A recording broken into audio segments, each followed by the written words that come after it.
Ouais les gars. Oh, raté l'intro. Ouais, j'ai raté l'intro. Bref, on commence. Ouais les gars, comme vous avez vu aujourd'hui, il y a une nouvelle update. Blu-ray a sorti une nouvelle update. Donc ça va être une update plutôt pour les ghouls. C'est-à-dire que là, on va mettre les nouveaux codes. D'abord, on va regarder ce qu'il y a. Ils ont tout mis ici. Ils ont rajouté plein de trucs pour les ghouls en tout cas. C'est une bonne chose. Alors, de 1, ils ont rajouté Eto V2.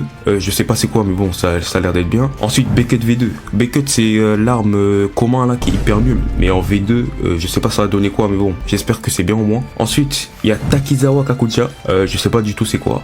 Bref, c'est pas grave. Ensuite, il y a 15 nouveaux légendaires face. Donc c'est pas mal. On a des nouveaux visages. C'est-à-dire que on va pas avoir ces visages de merde comme ça là. Attendez, je vous montre. Ça là, c'est quoi ça? Regardez ces visages. Wesh. Faut changer. Bref, voilà. Et ensuite, on a mobile. Pour tous les gens qui s'attendaient à avoir mobile, bah maintenant c'est prêt. Et d'ailleurs, j'ai joué avec mon téléphone et c'était vraiment très bien en vrai. Ça buguait pas. C'était fluide. Après, j'avais pas joué en combat. C'est-à-dire que je peux pas vraiment savoir. Mais en tout cas, quand je suis rentré dans le jeu, c'était assez fluide. Donc je vous conseille de jouer sur mobile. Avant de tout traduire les gars, on va mettre les codes. Tout d'abord, Eto V2. On copie-colle. Ensuite, il y a quoi? Il y a B-Kids. Voilà, ça donne 250 points. Ensuite, il y a un nouveau code qui vient de sortir, c'est I Love New Face. Et ça donne quoi?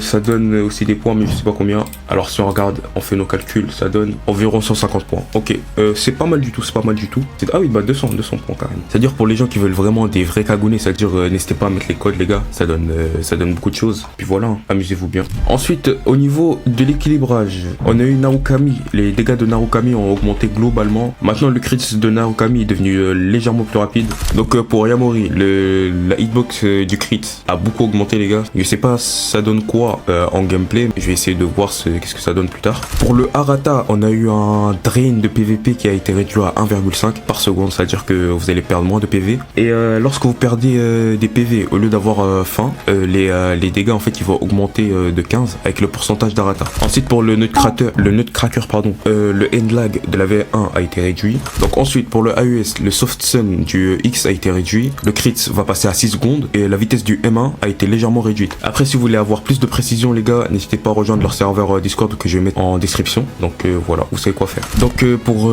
Yukimura ouais, ils ont augmenté le Z. Le Z maintenant il a beaucoup plus de stun, ce qui est une bonne chose parce que moi j'utilise Yukimura. Donc les gars, pour la Solace, le C maintenant il est annulé quand quelqu'un parie. Pour le Jason 13 V1, il y a juste eu des corrections de bugs. Il y a certaines moves qui fonctionnaient pas. Donc maintenant pour la V2 de Jason 13, le crit c'est annulé lorsque vous faites une parade. Ensuite les dégâts globaux étaient réduits, donc force aux utilisateurs de Jason 13. Le X du Jason 13 va être annulé lorsque quelqu'un va esquiver. Les dégâts des M1 et les dégâts des critiques ont été légèrement réduits. Force à vous les utilisateurs des Jason 13 V2 parce que là vous faites vraiment arracher de tous les côtés. Ensuite il y a aussi les dégâts des compétences qui ont été légèrement réduits. Et pour la hitbox du X, elle a été un peu augmentée. Voilà, c'est tout. Pour la Jason 13 en tout cas, force à vous parce que là vous recevez beaucoup de nerfs. Je sais pas comment vous allez faire pour la V2, mais voilà, force à vous les gars. Et pour finir, la Serrat V2 a aussi eu des changements. Donc si vous voulez les voir, rejoignez leur serveur Discord parce que là ça va être un peu long à faire et surtout que voilà, moi j'utilise pas de Serrat donc je m'en fous un peu.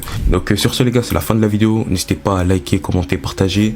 Si vous voulez plus de vidéos, n'hésitez pas à me le dire en commentaire aussi. Peut-être pour une prochaine update, on va se retrouver et je vais essayer de détailler un peu comme ça tout ce qu'il y a eu dans l'update. Et sur ce, bah, on se dit à la prochaine.